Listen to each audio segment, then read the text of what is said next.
મુંગટ લાવજે, સત્તર લાવજે, ચાંદી લાવજે, હોનાન લાવજે, રૂપાન લાવજે. મારે જરૂરત જ નથી, તમારા ભાઈ હું નથી ને તો તમે મારા ભક્તોય ના કહેવાય, હું તો મેલડી છું. અને ભાવ હશે ને ખાલી હાથે આયા છો તો ખોબો ભરીનું મેલડી આલીશ. અને કેટલા બધા એને સારું કર્યું, કેટલા બધાને માર્ગ બતાડ્યા, કેટલી બધાને દેવ દુઃખના સમાધાન કરી આલ્યા, દેવોના રાજી કરી આલ્યા, મફત મફત મફત મફત. પછી આ કળિયુગમાં મફતની કિંમત કોઈ રહેતી? કોઈ રહે? મફતની કિંમત નહીં રહેતી. પણ હું તો એવું કહું છું કે તમારું કોકને ગમે તે જેને સારું કર્યું હોય ને એને તમે ભૂલશો? જો તમારી માએ તમારો હાથ પકડ્યો હોય, તમારા ઘરે ખોડિયાલ પૂજાતી હોય ને, ખોડિયાલ, કાળકા, મેલડી, જે કોઈ માતા તમારા ઘરે પૂજાતી હોય, એને તમારું સારું કર્યું હોય ને એને કોઈ દાડો ભૂલતા નહીં. એ જ તમારો ભગવાન, જેને તમારું સારું કર્યું એ જ તમારો પરમાત્મા. કારણ કે પરમાત્માના રૂપમાં તમારું સારું કરી ગયા ને. ભગવાને તમારા જીવનમાં કેટલું બધું દુઃખ લખેલું હોય, પણ તમારી ખોડિયાલ કેવી કેવી કેવી કહેવાય, કેવું એનું હૃદય કહેવાય કે ખોડિયાલના દયા આવીને ભગવાન પાસે ગઈ, શંકર ભગવાન પાસે, ને શંકર ભગવાનને કીધું કે આ તો બધા રાજપરાની ખોડિયાલના ભક્તો છે ને માનવા વાળા છે, ભગવાન દયા કરો. કે ભગવાને કીધું કે સારું જાવ, તમે આશીર્વાદ આપશો એટલે સારું તો થઈ જ જશે. કે ભગવાન પાસે ગઈ ને, એને અરજી કરી ને, એને વિનંતી કરી ને, તો એને મહેનત થઈ હશે ને. એટલે તમારી માન ભગવાન પાસે જવું હશે તો કેટલું બધું તકલીફ વેઠીને લોકોને મનાઈને સમજાઈને પછી જવું પડ્યું હશે ને ભગવાન પાસે.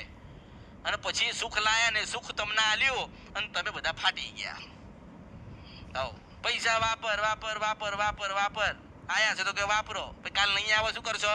પાછા લાઈનમાં ઉભા રહેશો, પાછા મને મેલડીને કહેશો કે માં અમે 2 કરોડનું પુલ્લું ખરીદ્યું હતું પણ હવે પેલા ચાલતું હતું હવે ચાલતું નહીં. ચાલતું તાર તે શું બચત કરી? હું મેલડી જવાબ માંગીશ. ત્યારે કોઈ જવાબ હોતો નથી. માણસ દારૂ પીવે, પૂરો થઈ જાય ને પછી અહીં લઈને આવે મારી ભાઈ પટેલ, માતાજી આને સારું કરો ને. શું સારું કરો? એને 40 વર્ષ પીધો છે દારૂ, હવે દારૂ એને પી ગઈ, એમાં શું છે? ભોગવો, વેઠો. માતાઓ આવશે, ગુના તમે કરો, ભૂલ તમે કરો, અને માતાઓ સારું કરવા આવે? તમને એટલી ખબર નથી કે દીકરો છે, દીકરી છે, વહુ છે, મા બાપ છે, અમે કાલ મરી જઈશું તો શું થશે? ના, બસ પૈસા તો પીધો, પૈસા તો ફરો, પૈસા તો આ ધંધા કરો. આખા દુનિયાના ધંધા કરી પછી ચોખ્ખા થઈને મારી પાસે આવે.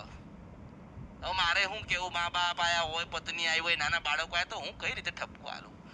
પણ સંપત્તિ ભેગી કરવી હોય તો બધું મળશે, વસ્તુ મળશે. સુખ કોઈ દુકાનમાં મળતું? સુખ ક્યાં મળે ખબર? મંગળવારે મળે, રવિવારે મળે. રવિવારે હું આલું ને મંગળવારે તમારી માં આલે. કોણ આપ? રવિવારે હું આલીશ અને મંગળવારે તમારી માં આલશે. અને દરેકને હું તો કંઈક ને કંઈક બતાવું છું, કંઈક ને કંઈક બતાવીશ. તમે મને મળીને જજો અને ભક્તિ એવી કરો કે તમારી ભક્તિ યાદગાર રહે. કેવી રહે? યાદગાર. આ કળિયુગમાં યાદગાર રહે કે અમારા દાદા બાપા કે પરદાદા હતા ને એમને એવી માતાઓની ભક્તિ કરીને, એમના માતાઓના સન્મુખ વાતો કરીને, એમની માતાઓ પાસે વાતો કરીને, માતાઓને રાજી કરીને પછી ભગવાનના ઘેર ગયા છે. હું તમને એવા કાબિલ બનાવવા માંગુ છું. હા, કે મારા દાદી હતા ને, મારા દાદી તો એ દાદીએ તો ખોડિયાલમાં જોડે વાત કરેલી કે એવા ભક્તિવાળા, કે હા એવા ભક્તિવાળા હતા. એ મારા દાદા હતા ને, એમને તો બ્રહ્માણીના દર્શન કરેલા હશે. કે એવા? કે હા. એટલા ભક્તિવાળા? કે હા એટલા ભક્તિવાળા. હું એવા કાબિલ તમને બનાવવા જાઉં છું. હવે એ કાબિલ બનવું હોય ને તો તમારે ભક્તિ કરવી પડે, માને રાજી કરવી પડે, તમારો તાર, તમારો ભાવ એક જ દીવા ઉપર રાખવો પડે. સારું કરે તો બ્રહ્માણી કરે, સારું કરે તો મેલડી કરે, સારું કરે તો કાળકા કરે.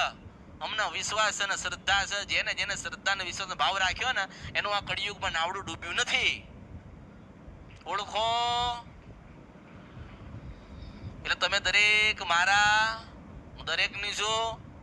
ફરવા આવ્યા છે તો ફરફર કરો, કેડમાં છોકરા નાખીને દોડ કરો. અહીં નંબર ના લાગ્યો તો બીજે જાઓ, ત્રીજે જાઓ, ચોથે જાઓ, 5મે જાઓ, છેલ્લે ફરીને પેલા ખૂણે બેસી જાઓ.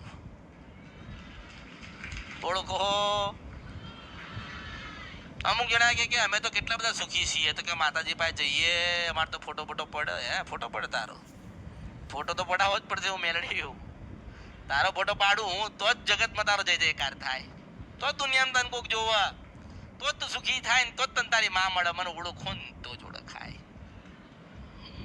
એટલે અહીં બધા આવતા હોય હવે એમ ભણેલા ગણેલા બહુ બુદ્ધિશાળી આવે, બહુ બુદ્ધિશાળી, બહુ બુદ્ધિ કે હા બહુ બુદ્ધિશાળી, બહુ ભણેલા. તો દુઃખ કેમ ના મટ્યું? જા મટાડ દે, લખ ભગવાનના કાગળ લખ, લખ કાગળ લખ તારી માના. એવું તો કે બહુ કર્યું. કેવી રીતે? તો કે આમ જ્ઞાન તેમ જ્ઞાન, પેલું કર્યું ને આ કર્યું. એવી તો થોડી રાજી થાય. એને કેવું પડે રાત્રે 12 વાગે પલાઠી વાળીને દીવો કરીને આરતી કરીને કેવું પડે કે માં તું અમારી ને અમે તારા છે. લખ્યો છે કાગળ? કોઈ દાડો લખ્યો નથી, કોઈ દાડો ભજન કર્યું નથી એટલે માં આવતી